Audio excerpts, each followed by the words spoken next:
പുനർജനി എന്നൊക്കെ പറയുന്നത്. അപ്പോൾ എങ്ങനെ ഇവിടെ നിന്ന് നേരെ അങ്ങ് മൂകാംബിക, അടുത്ത് ഇപ്പോൾ ഉള്ള സ്ഥലം പുനർജനിക്ക് മൂകാംബിക. അപ്പോൾ ഇവിടെ നിന്ന് അങ്ങ് മൂകാംബികയിൽ ട്രെയിനിലൊക്കെ കയറി അങ്ങ് ചെന്ന് മൂകാംബികയിൽ ഇറങ്ങി ഓടി അങ്ങ് മറ്റേ എന്താണ് സവർണിക ഇതിന് ഫേമസാണ്. സവർണികയിൽ അങ്ങ് ഇറങ്ങാം, അങ്ങ് അവിടെ ചെല്ലുക. അവിടെ ചെന്നിട്ട് നദി കാണുക. നദി കണ്ടു. വേണമെങ്കിൽ പിന്നെ കുറച്ച് അത്യാവശ്യത്തിനുള്ള പോയിക്കാനും കത്തിക്കാനും ഒക്കെ ഉള്ളതൊക്കെ കൊണ്ടുപോയിക്കൊള്ളുക. ഇതെല്ലാം കൂടെ കൊണ്ടുവന്ന് അവിടെ കൊണ്ടുവന്ന് നിങ്ങൾക്ക് സങ്കല്പിക്കുക. വേണമെങ്കിൽ പോറ്റി വിളിച്ചാൽ വരും. അങ്ങനെ വന്ന് എല്ലാം ചെയ്ത് വെള്ളമൊക്കെ കോരി ഒഴിച്ച് ജന്മജന്മാന്തരങ്ങളായി ഞാനും എൻ്റെ പിതൃക്കളും അറിഞ്ഞോ അറിയാതെയോ ചെയ്തിട്ടുള്ള സർവ്വപാപകർമ്മങ്ങളും ഇതിനാൽ തീർന്നു പോകട്ടെ എന്ന് പറഞ്ഞ് ഒറ്റാമോ ശ്വാസം മുട്ടുന്നതിന് മുമ്പ് ഇങ്ങനെ എണ്ണിച്ചോളാം. പുനർജനിങ്ങനെ അങ്ങനെ നമ്മൾ സങ്കല്പിച്ച്. അപ്പോൾ ഇയാളത് പറയുന്നു. നമ്മൾ കൈ കൂപ്പി നിന്ന് നമ്മുടെ സാധനം കയ്യിൽ ഇരിപ്പണം, അതിൽ വെള്ളമൊക്കെ തളിച്ച് നമ്മൾ അതിനകത്തൊന്ന് മുക്കി പുനർജനിയാക്കി നമ്മളെ ഇങ്ങനെ തിരിച്ച് ബാപ്റ്റൈസ് ചെയ്യുന്നതാണ്. ഇങ്ങനെ പുറത്തൊക്കെ ഇങ്ങനെ ഇറക്കി വിടും. നമ്മൾ പുനർജനിയായിട്ട് ഇങ്ങനെ ഇറങ്ങി വരികയാണ്. പഴയ ആളില്ല ഇപ്പോൾ. ഇങ്ങോട്ട് പോയി അതിന് തൊട്ട് മുകളിലിരിക്കുന്ന കളവത്തി ഗുഹയിൽ എടുത്ത് നിന്നിട്ട് മാ എന്ന് വിളിക്കുകയാണ്. ജോലി ചെയ്തോടെ സാധനം മാ കൊള്ളാം. പുനർജനി ആയി കഴിഞ്ഞു.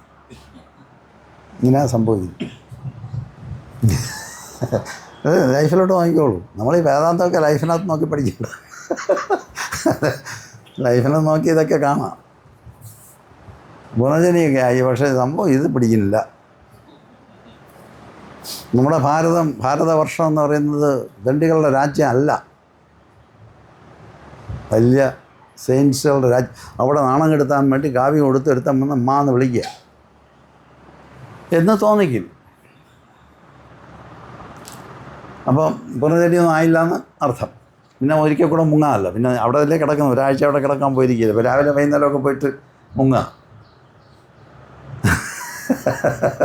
എല്ലാം കുളിച്ച് നല്ല റെഡിയായി ഒരാഴ്ച മുങ്ങി ഇതായി കുറി അടിച്ച് നേരെ അവിടെ നിന്ന് വണ്ടിയിലോട്ട് കയറി വന്ന് വണ്ടി ഒരു വെള്ളം എടുക്കുമ്പോൾ വണ്ടി അങ്ങ് മറിഞ്ഞു പോവുക. ആ സമയത്ത് അവിടെ നിന്ന് അന്തം വിട്ട് ചാടി എണ്ണിക്കുകയാണ്. മരിച്ചു പോകുമെന്നുള്ള പേടിയിൽ ചാടി വണ്ടിയിൽ ഇടയിൽ കൂടെ നോക്കുമ്പോൾ വണ്ടി ഇങ്ങനെ ചരിഞ്ഞിരിക്കുകയാണ്. ചത്തിട്ടൊന്നുമില്ല ആര്.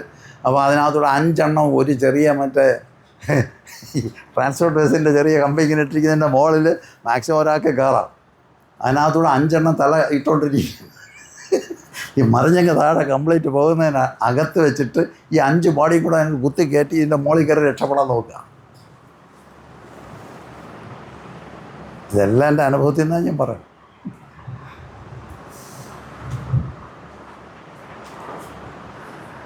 ഇങ്ങനെയല്ല പുനർജനി. ഇങ്ങനെയൊന്നും പുനർജനി ഒന്നും ആകത്തില്ല. അപ്പോൾ പുനർജനി ആകാനൊരു സാധ്യത ഉണ്ട്. ഈ വെള്ളത്തിൽ തന്നെ ഉണ്ട്. ഈ വെള്ളത്തിൽ പുനർജനി ഇരിപ്പുണ്ട്. എങ്ങനെ നമ്മൾ നേരെ അവിടെ ചെല്ലുന്നു. കയ്യിൽ വേറെ ഒന്നും കിട്ടിയില്ല, ഒന്നുമില്ല. കയ്യിൽ മറ്റേ പൂവും തേങ്ങയൊന്നുമില്ല. വെള്ളത്തിനകത്തോട്ട് ഇരുന്നങ്ങ് ഇറങ്ങുക. കാല് മുതൽ നനഞ്ഞുടങ്ങുക. കാല് മുങ്ങി, കാലിൻ്റെ വണ്ണയൊക്കെ മുങ്ങി, മുട്ട് മുങ്ങി, തുട മുങ്ങി, പിന്നെ അത് കഴിഞ്ഞ് ബാക്കി അവയവങ്ങൾ ഒന്നൊന്നായി മുങ്ങി അവസാനം നമ്മുടെ തലയും മുങ്ങി. ഞാനിപ്പോൾ വെളിയിലോട്ട് വരുന്നില്ലെന്നേ. എൻ്റെ പുനർജനി കഴിഞ്ഞിട്ടേ ഞാൻ വരുന്നുള്ളൂ. അതിനകത്തിരിക്കുക, വെള്ളത്തിനകത്ത് പുനർജനിക്ക് വേണ്ടിയിട്ട്. ശരിക്കും പുനർജനിക്ക് വേണ്ടി ആ വെള്ളത്തിനകത്ത് അങ്ങനെ ഇരിക്കുക. ഈ അവസാനത്തെ ഈ ശ്വാസം എടുത്തില്ലെങ്കിൽ പുനർജനി തന്നെ സംഭവിക്കും. അടുത്ത ജന്മത്തിൽ ആ കണ്ടീഷൻ വരെ അവിടെ ഇരിക്കുകയാണ്. അതിനകത്ത് ഈ അവസാനത്തെ ഈ ശ്വാസം വലിച്ചില്ലെങ്കിൽ ആ വെള്ളത്തിനകത്ത് തന്നെ ഫസ്റ്റ് പരിപാടി നടക്കും. പിന്നല്ലേ പുനർജനി. അപ്പോൾ ആ കണ്ടീഷൻ വരെ അതിനകത്ത് ഇരുന്നിട്ട് അവിടെ നിന്ന് ഒരു എണ്ണിക്കുന്നുണ്ട്. ഇങ്ങനെ എന്നും പറഞ്ഞുകൊണ്ട് എണ്ണിക്കുക. അപ്പോഴാണ് എൻ്റെ വില അറിയുന്നത്. ഇങ്ങനെയാണെന്ന് സംഭവം. അയ്യോ ഭരണപ്രളയത്തിൽ അങ്ങനെ ഇതിൻ്റെ മുകളിലോട്ട് കയറി ഇങ്ങോട്ട് വരികയാണ്. അപ്പോഴാണ് ആകാശമുണ്ട് ഇവിടെ. നീലാകാശം, ഇവിടെ എന്തൊക്കെയോ ഉണ്ട്. ഈ ലോകം ഭയങ്കര പരമവിചിത്രമായിട്ടുള്ളതാണ്, ഇത്രയേ ഉള്ളൂ എന്ന് മനസ്സിലാവും. അങ്ങനെ ഇരിക്കാൻ വേണ്ടിയാണ് ഈ ഒഴുക്ക്. ഈ ഒഴുക്കിനകത്ത് പോയി ജാട കാണിച്ചിട്ട് പോകരുത്, അതിൻ്റെ അടിയിൽ ഇരിക്കണം. അവസാനത്തെ ശ്വാസം തീരുന്നവരെ ഇരുന്നിട്ട് ഈ ലാസ്റ്റ് ബ്രിമ്മിൽ വന്ന് കാർബൺ ഡൈ ഓക്സൈഡ് ബോഡിയിൽ കയറി ഇനിയിപ്പം ബോധം പോകാൻ പോകുന്ന സമയത്ത് ഇങ്ങനെ പതുക്കെ മൂക്ക് വെളിയിലോട്ട് ഇടുമ്പോൾ ആ എടുക്കുന്ന ശ്വാസത്തിലൂടെ പുതിയ ജീവൻ ഉണ്ടാവുകയാണ്. ഇതാണ് പുനർജനി. ഇതാ പുനർജനി എന്ന് പറയുന്നത്. അതിനാണ് ആ റിച്വൽ അവിടെ വെച്ചത്. അങ്ങനെ ഒരു പോസിബിലിറ്റിയൊക്കെ ഉണ്ട്. ഇതിപ്പോൾ അങ്ങനെയാണ്. നമ്മളെ ആശ ഇങ്ങനെയാണ് പറഞ്ഞത്. അപ്പോൾ എൻ്റെ അടി ഇരുന്നോളാം പറഞ്ഞു. അവിടെ ഇരുന്നു പുനർജനിയാണല്ലോ. അപ്പോൾ അതിൻ്റെ അടിയിലങ്ങ് ഇരുന്ന് അവസാനം ചെയ്ത് സംഗതി തീരാറായപ്പോൾ മുകളിലോട്ട് വന്നപ്പോഴത്തേക്ക് ഒരെണ്ണം അകത്ത് ഇടിച്ചങ്ങ് കയറി. അങ്ങനെയാണല്ലേ ജീവൻ. ജീവൻ അനങ്ങി തുടങ്ങി. പുനർജനിയാണ്. ഇങ്ങനെ വീട്ടിൽ വന്നപ്പോൾ ഒരു ജ്യോത്സ്യർ വന്നു. ഒരു ജ്യോത്സ്യരുടെ അടുത്ത് നമ്മുടെ ഈ ഗ്രഹനിലെല്ലാം എടുത്ത് എന്തോ കൊടുത്തു. അതിങ്ങനെയൊക്കെ എന്തൊക്കെയോ നോക്കിയിട്ട് എന്തുകൊണ്ട് പറഞ്ഞെന്ന് അറിഞ്ഞൂടാ. അപ്പോൾ ഇത് നിങ്ങളുടെ ഗ്രഹനില മാറിപ്പോയെന്ന്. അപ്പോൾ ഞാൻ പറഞ്ഞു മാറുമെന്ന് പറഞ്ഞു. ഗ്രഹനില മാറണമെങ്കിൽ നമ്മൾ പുനർജനിക്കണമല്ലോ.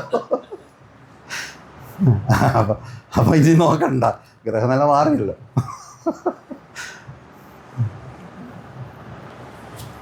അപ്പോൾ ഈ ട്രാൻസ്ഫർമേഷൻ എന്ന് പറയുന്നത് നമുക്ക് എവിടെയും സംഭവിക്കാം.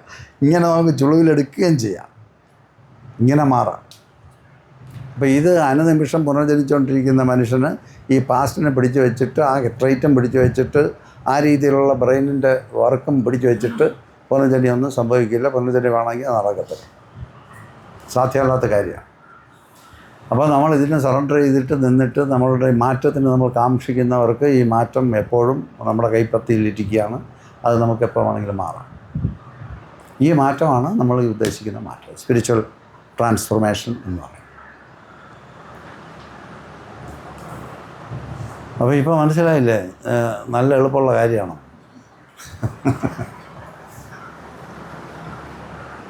ഒന്നും വേണ്ടെന്ന്,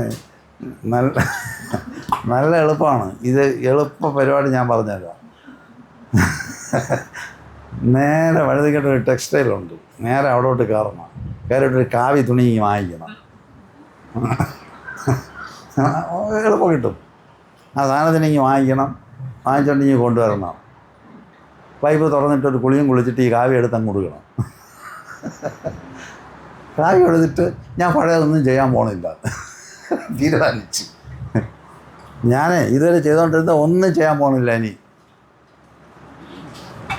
ഈ കാവി കൊടുത്തിരിക്കുകയല്ലേ, പറഞ്ഞും പോയില്ലേ, കാവിയോട് നീതി പുലർത്തണമല്ലോ. അപ്പോൾ അതുകൊണ്ട് അതിൽ പിടിച്ചങ്ങ് നിൽക്കുക, മാറി. ഇത്രയേ ഉള്ളൂ പരിപാടി. എന്നാൽ ഈ കാവിക്കകത്തിരുന്നുകൊണ്ട് മറ്റേ സാധനം വരുമല്ലോ, അത് വരും, വരാതിരിക്കത്തില്ല, അത് വരും. അപ്പം അങ്ങനെ വരുമ്പോൾ നോക്കണം, എടുക്കണോ വേണ്ടത്, ഇങ്ങനെയാണ് അത് പോകണം. അപ്പോൾ ഇങ്ങനെ ഞാൻ പറഞ്ഞു വന്നത് എന്താണെന്ന് വെച്ചാൽ, നമ്മൾ ഈ ഹ്യൂമൻ പ്ലെയിനിലേക്ക്, ഹ്യൂമൻ എന്ന് പറയുന്ന സ്ഥലത്തേക്ക് നമ്മൾ ഇറങ്ങാം. എന്ന് വെച്ചാൽ ലവ് ആൻഡ് കമ്പാഷൻ നമ്മൾ കാണാനും അനുഭവിക്കാനും തുടങ്ങുന്ന ഒരു സ്ഥലത്തേക്കാണ്. മറ്റ് ഡീറ്റെയിൽസിലേക്കൊന്നും അനാഹത ചക്രത്തിൽ നമ്മൾ പോകേണ്ട. ഞാൻ ഡീറ്റെയിലായിട്ട് കഴിഞ്ഞ പ്രാവശ്യം പറഞ്ഞുകൊണ്ടാണ് പറയാത്തത്. പിന്നെ സമയവുമില്ല. നാളെ മുതൽ പ്രാക്ടീസ് ചെയ്യണമെന്ന് വിചാരിച്ചിട്ടാണ് ഇങ്ങനെ പോകുന്നത്. അപ്പോൾ അവിടെ ചെന്ന് നമുക്കൊരു മനുഷ്യനായിട്ട് മാറാൻ പറ്റും. അങ്ങനെ ഒരു മനുഷ്യനായിട്ട് മാറുമ്പോൾ പിന്നെ നമ്മളുടെ ഗൈഡ് ആരാണ് ഗൈഡ്? അവിടെ ആരാണെന്ന് വെച്ചാൽ നമ്മുടെ ഹൃദയം നമ്മളെ ഗൈഡ് ചെയ്തുകൊണ്ടിരിക്കുക. എന്തെങ്കിലും ആവശ്യമില്ലാത്ത ഒരു ചിന്ത വന്നാൽ ഉടനെ ഇയാൾ അടിക്കാൻ തുടങ്ങും, പടപടാന്ന് അടിക്കുകയാണ്. അപ്പോൾ അത് ചെയ്യാൻ ഒക്കില്ല എന്ന് മനസ്സിലാവും. അതുകൊണ്ടാണ് ഈ ഹാർട്ട് ചക്ര എന്ന് പറയുന്നത്. അപ്പോൾ അങ്ങനെ അലർട്ടായിട്ട് പിന്നെ അങ്ങ് നിൽക്കുകയാണ് ബാക്കി ഉള്ള കാലം. അങ്ങനെ നിൽക്കുമ്പോൾ അതിൻ്റെ അടുത്ത ഘട്ടത്തിലേക്ക് പോകാം. അപ്പോൾ അവിടെ ഇൻ്റഗ്രേഷൻ സംഭവിക്കുന്ന സ്ഥലമാണ്. ഇതിനാണ് വിശുദ്ധ ചക്രം എന്ന് പറഞ്ഞാൽ, പ്യുവർ എന്നാണ് വിശുദ്ധയുടെ അർത്ഥം.